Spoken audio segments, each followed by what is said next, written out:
if there's a person who's afflicted with a chronic illness that will not go away, he's not going to be healed from their illness, and the doctor tells the person that they are not to fast, but they fast anyway, are they sinning? The Sheikh, he says, yes, they are sinning if they fast anyway.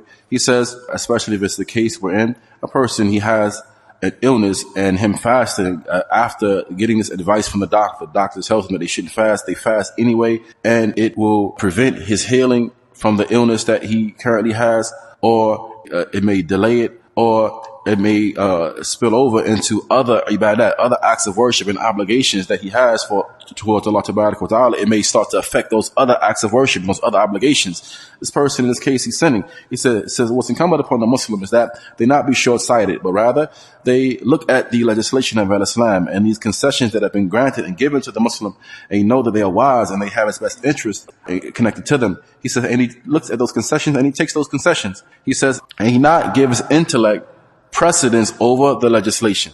The Messenger of Allah alayhi wasallam, he mentions, take medicine, for example, take medicine, but don't medicate yourself with that which is haram.